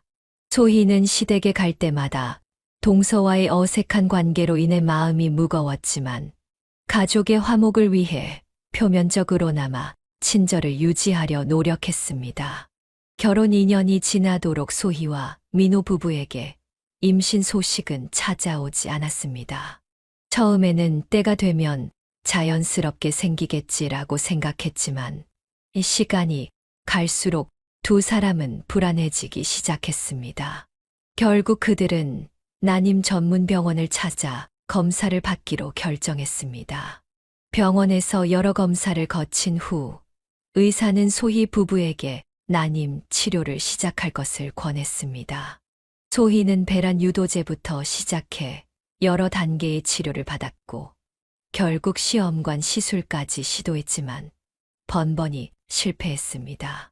그 과정은 육체적으로도 고통스러웠지만 정신적인 스트레스는 더 견디기 힘들었습니다. 매번 실패할 때마다 소희는 자신을 탓했고 민호는 그런 아내를 위로하며 함께 힘든 시간을 견뎌냈습니다. 소희야, 우리 아직 젊어 조급해하지 말고 천천히 가자. 우리 둘만의 시간도 소중하잖아. 민호의 따뜻한 격려에도 불구하고 소희의 마음속 상처는 깊어져 갔습니다. 특히 동서의 무심한 말들이 그 상처에 소금을 뿌리는 것 같았습니다. 동서 지연의 둘째 아이 돌잔치가 열렸을 때 소희 부부도 참석했습니다. 소희는 예쁜 선물을 준비하고 최대한 밝은 표정으로 행사에 임했습니다. 그러나 행사 도중 지연이 친구들에게 소희를 소개하면서 한 말이 그녀의 마음을 아프게 했습니다. 이쪽은 우리 형님이세요. 결혼한 지 꽤 됐는데 아직 애가 없으셔서 아이 용품 선물할 때 항상 조언해드려요. 소희는 그 말을 듣는 순간 얼굴이 화끈거렸지만 자리를 망치지 않기 위해 미소를 유지했습니다. 민호는 아내의 손을 꼭 잡아주었습니다. 집으로 돌아오는 길 참았던 눈물이 터져 나왔습니다. 민호는 아내를 꼭 안아주었습니다. 내 잘못 아니야. 우리는 우리 방식대로 행복을 찾을 거야. 지연이의 말에 상처받지 마. 돌잔치 이후에도 지연은 기회가 있을 때마다 소희의 아픈 곳을 건드렸습니다. 명절에 모인 자리에서는 형님은 애가 없어서 모르시겠지만 육아는 정말 힘들어요 라고 말하기도 했고 아이 교육 관련 대화가 나올 때면 소희를 의도적으로 배제했습니다. 소희는 이런 상황을 개선하기 위해 한 번 더 지연과의 대화를 시도했습니다. 둘만의 시간을 마련해 솔직한 마음을 털어놓았습니다. 지연아, 솔직히 말할게. 우리가 아이를 갖기 위해 얼마나 노력하고 있는지 너는 모를 거야. 나도 엄마가 되고 하지만 계속 실패하는 과정이 너무 힘들어. 내가 자꾸 애가 없어서 모른다고 할 때마다 가슴이 찢어지는 것 같아. 지연은 잠시 당황한 듯 했지만 곧 평소의 모습으로 돌아왔습니다. 형님, 너무 예민하게 받아들이시는 거 아닌가요? 저는 그냥 사실을 말한 것뿐인데, 그리고 형님이 너무 스트레스 받으시니까 아이가 더 안 생기는 거 아닐까요? 마음을 편하게 가지셔야 해요. 그 말은 오히려 소희에게 더 큰 상처가 되었습니다. 마치 자신의 정신력이 부족해서 임신이 안 되는 것처럼 들렸기 때문입니다. 시간이 흐르면서 소희는 동서와의 관계 개선을 위한 노력을 점차 포기하게 되었습니다. 대신 민호와 함께 난임 치료에 집중했고 부부간의 유대를 더욱 강화했습니다. 민호는 아내가 치료 과정에서 겪는 신체적, 정신적 고통을 함께 나누려 노력했습니다. 소희야, 내가 이렇게 힘든 과정을 견디는 모습이 너무 대단해. 결과가 어떠든 우리는 서로가 있잖아. 나는 내가 있어서 행복해. 민호의 변함없는 사랑과 지지 덕분에 소희는 어려운 시간을 견뎌낼 수 있었습니다. 그리고 점차 자신의 가치가 어머니라는 역할에만 있지 않다는 것을 받아들이기 시작했습니다. 그녀는 가족 안에서, 직장에서, 그리고 사회 속에서 자신이 할 수 있는 역할에 더 집중하려 노력했습니다. 하지만 동서의 상처 주는 말들과 임신에 대한 사회적 압박 속에서 소희의 마음 속에는 여전히 아픔이 남아 있었습니다. 결혼 7년째 되던 해, 소희의 남편 민호에게 예상치 못한 건강 문제가 찾아왔습니다. 처음에는 단순한 피로감으로 생각했던 증상이 점차 심각해졌습니다.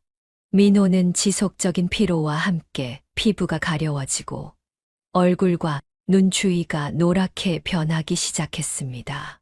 소희의 권유로 종합검진을 받은 민호는 충격적인 진단을 받게 되었습니다. 의사는 심각한 표정으로 검사 결과를 설명했습니다. 간경화가 상당히 진행된 상태입니다. 평소 음주를 거의 하지 않으셨다고 했는데 비알코올성 간경화로 보입니다. 이런 경우 자가면역 질환이나 대사성 질환이 원인일 수 있습니다. 소희와 민호는 믿기지 않는 표정으로 의사의 말을 들었습니다. 민호는 평생 술과 담배를 거의 하지 않았고 건강에 신경 쓰는 편이었기 때문입니다. 의사는 계속해서 치료 방법을 설명했습니다. 현재 상태로는 약물 치료를 시도해 볼 수 있지만 증상이 더 악화된다면 간이식을 고려해야 할 수도 있습니다. 가족 중에 적합한 공여자가 있는지 미리 알아보시는 것이 좋겠습니다. 그날 이후 민호는 처방된 약을 꾸준히 복용했지만 상태는 점점 나빠졌습니다. 6개월이 지난 후 의사는 결국 간이식이 필요하다는 최종 판단을 내렸습니다. 더 이상 미룰 수 없는 상황입니다. 환자분의 간 기능이 급격히 저하되고 있어요. 간이식이 현재로서는 유일한 대안입니다. 이 소식을 들은 시댁 가족들은 크게 놀라고 걱정했습니다. 특히 시아버지는 아들의 상태를 보고 눈물을 흘리며 자책했습니다. 우리 아들이 어릴 때부터 집안을 위해 너무 고생했어. 고등학교 때부터 신문 배달하면서 공부했는데 대학도 못 보내고 그런데 이렇게 아프다니. 소희는 시부모님을 위로하면서도 남편의 치료 방법을 찾기 위해 동분서주했습니다. 그러던 중 시동생이 형을 위해 자신이 간이식을 하겠다고 나섰습니다. 형, 내가 간이식해 줄게. 벌써 검사도 받아봤는데 적합하대. 형이 우리 가족 위해 평생 고생했으니 이번엔 내가 형을 도울 차례야. 하지만 이 소식을 들은 동서지연은 격렬하게 반대했습니다. 미쳤어. 나한테는 한마디도 없이 이런 결정을 했다고? 애가 셋이나 있는 사람이 그런 위험한 수술을 어떻게 받겠다는 거야? 우리 형이 위험한 상황인데 내가 안 도와주면 누가 도와줘? 당신은 우리 애들 아빠이기도 하잖아. 혹시라도 수술에 문제가 생기면 나와 아이들은 어떻게 살아가라고? 지연의 말도 일리가 있었습니다. 세 아이의 아버지인 신우에게 간이식 수술의 위험을 감수하라고 하는 것은 무리였습니다.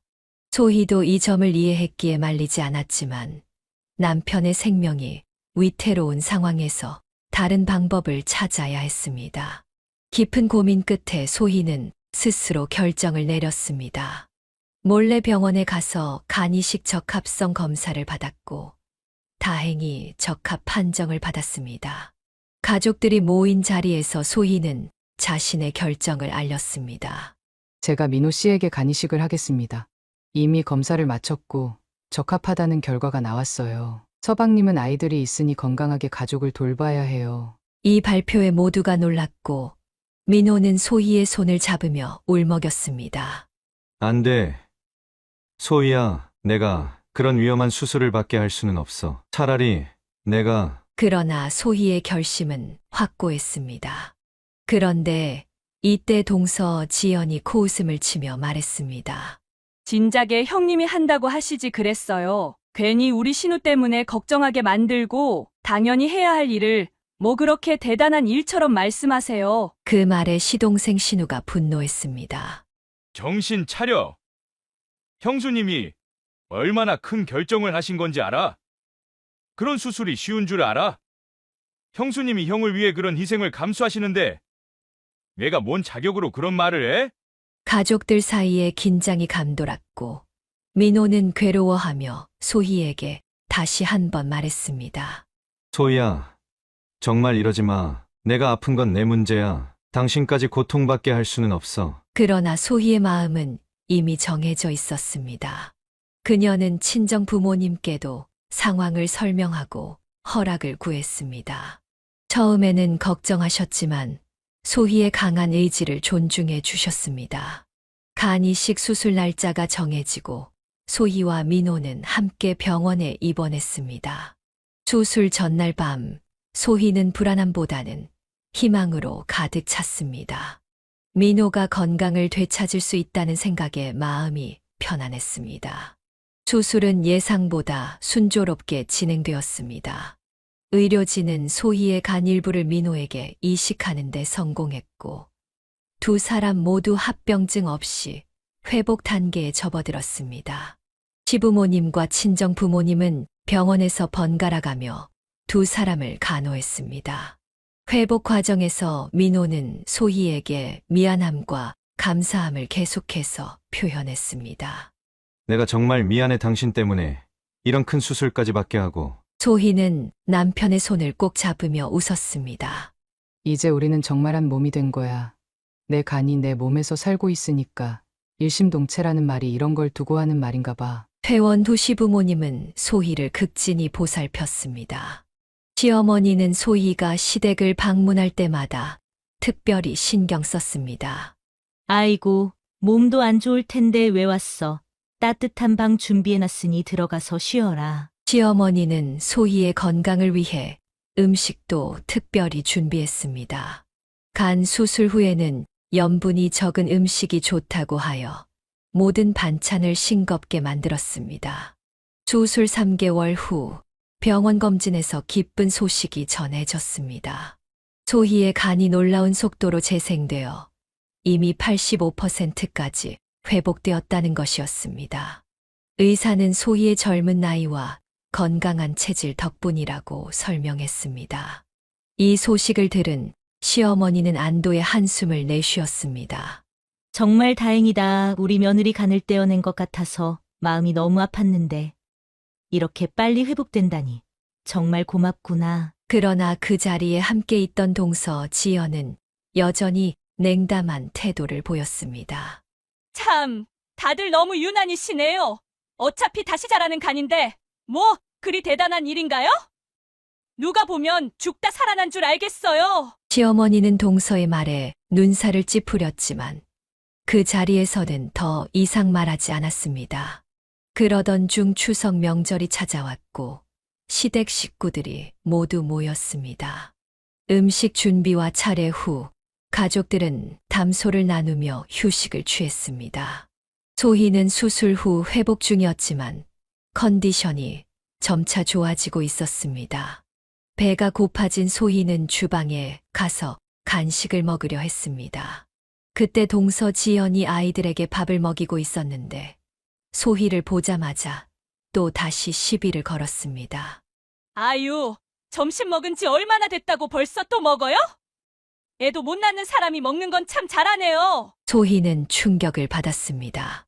그동안 참아왔던 모든 감정이 순간 폭발할 것 같았지만 겨우 말을 이었습니다. 뭐라고? 애를 못 낳는 사람은 배고파도 먹으면 안 돼. 옛날에는 애 못 낳는 며느리는 죄인 취급했다고요.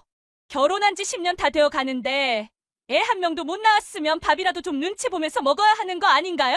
소희가 더 말하려는 순간 주방 밖에서 이 대화를 듣고 있던 시어머니가 들어왔습니다. 평소 온화하던 시어머니의 얼굴에 분노가 서려 있었습니다. 그리고 갑자기 동서의 뺨을 세게 때렸습니다. 너 도대체 언제까지 형님한테 그렇게 말할 거니? 형님이 결혼해서 애가 안 생겨 얼마나 힘들었는지 알면서 왜 자꾸 그 상처를 건드리는 거야? 그 소리에 시아버지와 민호, 시동생까지 주방으로 달려왔습니다. 상황을 파악한 시동생은 아내를 향해 분노했습니다. 당신 정말 미쳤어. 형수님이 우리 영을 살리기 위해 자기 몸을 내놓은 분인데 어떻게 그런 말을 할 수 있어? 동서는 온 가족의 질책을 받자 눈물을 흘리며 집 밖으로 뛰쳐나갔습니다. 그날 이후 시동생은 아내에게 강력하게 경고했다고 합니다. 한 번만 더 형수에게 함부로 대하면 이혼도 불사하겠다는 말까지 했다고 나중에 알게 되었습니다. 그 일을 계기로 동서의 태도는 180도 바뀌었습니다. 이제 소희 앞에서는 고개를 숙이고 말수도 줄였습니다. 하지만 소희는 10년 동안 쌓인 상처를 쉽게 잊을 수 없었습니다. 한 번은 동서가 소희를 따로 불러 사과했지만 소희는 진심을 느낄 수 없었습니다. 저 정말 잘못했어요. 시댁 식구들이 다 저를 미워하는 것 같아서 힘들어요. 형님이 좀 도와주세요. 소희는 동서의 갑작스런 변화가 진심이 아니라 가족들의 질책 때문이라는 것을 알았기에 더 이상의 도움은 거절했습니다.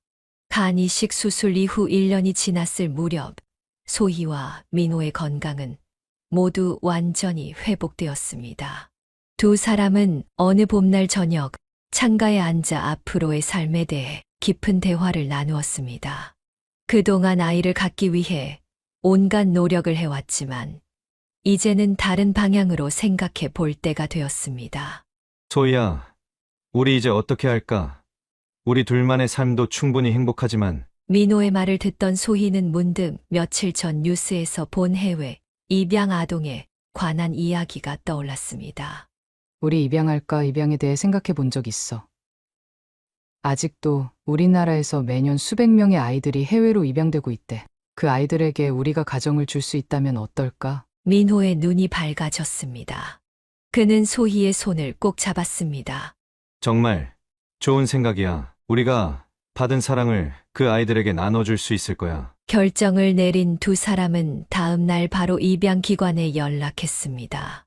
상담사는 국내 입양과 해외 입양 대상 아동들에 대한 정보, 그리고 입양 절차의 복잡성에 대해 설명해 주었습니다.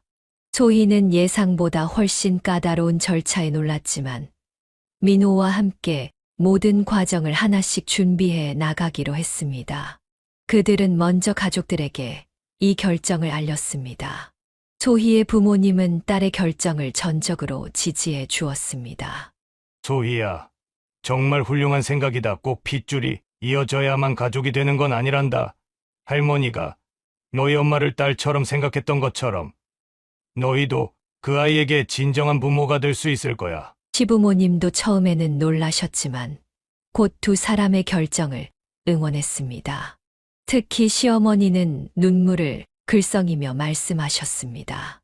우리 며느리가 이런 큰 결정을 했다니. 할머니가 계셨다면 얼마나 자랑스러워하셨을까. 우리가 할 수 있는 모든 도움을 줄게. 입양 절차는 생각했던 것보다 복잡하고 오래 걸렸습니다.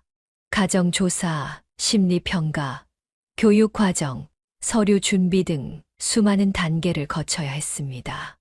때로는 지치고 지루한 과정이었지만 소희와 민호는 서로를 격려하며 한 단계씩 나아갔습니다.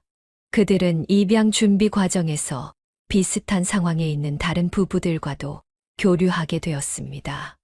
난임으로 고통받다가 입양을 선택한 가족들, 이미 입양에 성공한 가족들의 이야기를 들으며 큰 위로와 용기를 얻었습니다. 소희는 자신의 경험을 통해 난임으로 고통받는 다른 부부들에게도 말을 전하고 싶었습니다. 난임을 겪으면서 자신을 미워하고 세상을 원망하게 되는 순간들이 많았어요. 하지만 그것이 내 가치를 결정하는 것은 아니라는 걸 이제는 알아요. 가족의 형태는 다양할 수 있고 사랑으로 연결된 가족이 진정한 가족이라고 생각해요. 입양 준비를 하는 과정에서 소희와 민호는 자신들의 삶을 돌아보는 시간도 가졌습니다. 할머니가 보여주신 무조건적인 사랑, 부모님의 헌신, 시부모님의 따뜻함, 이 모든 것을 자신들도 아이에게 전해줄 수 있을 것이라는 확신이 들었습니다.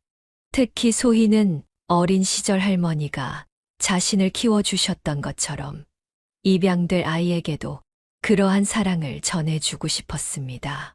할머니의 자장가, 맛있는 간식, 인내심 어린 가르침, 이 모든 것을 기억하며 소희는 어떤 부모가 될지 그려보았습니다. 비록 아직 어떤 아이가 그들의 가족이 될지 알 수 없었지만 소희와 민호는 이미 마음속으로 그 아이를 사랑하기 시작했습니다.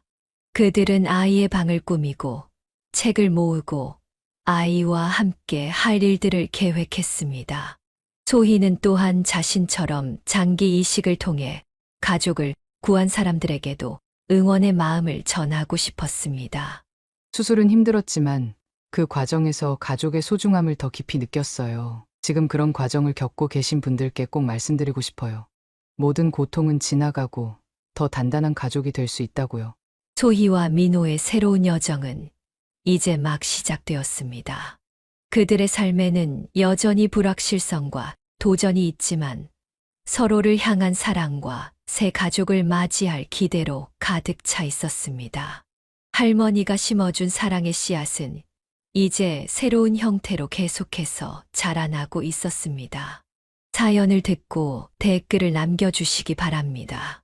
사소한 의견일지라도 사연자분에게는 큰 힘이 됩니다.